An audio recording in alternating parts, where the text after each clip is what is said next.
on our last program, we talked about the black stone, right? Yeah. Kissing the black stone, which was a pagan idol, and bowing down towards the Kaaba, which was a small pagan temple. Exactly. And these are pagan practices, and so we wanted to point out that Islam adopts pagan rituals as part of the heart of Islamic worship, right? So now we're not just talking about the idols, we're talking about the religious practices associated with those idols, that Islam adopts pagan practices as part of the 5 pillars, right? Exactly. So what are we talking about here? What is the Hajj? Well, that's the pilgrimage that you must perform in Mecca, where you visit the Kaaba and perform the rites associated with the Kaaba, such as running So did Muslims invent this? No. No, Okay. They'll even admit to you that these were practices observed by the pagans before Muhammad.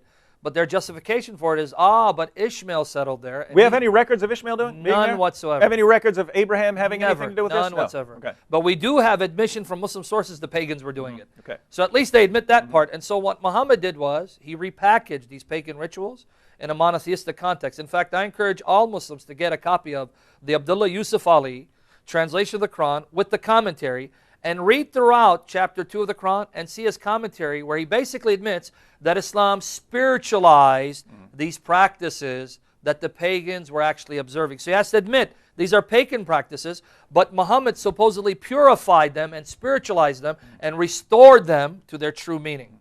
So the pagans are taking a trip to Mecca. The pagans are walking circles around this building. For their 7 planetary deities, by the way. The pagans are kissing this rock. The pagans are doing are saying their prayers, bowing down to this building. The pagans are throwing this stone. We're going to do all of that, but we're going to do it for Allah, and that makes us not pagans, right? Exactly, yeah.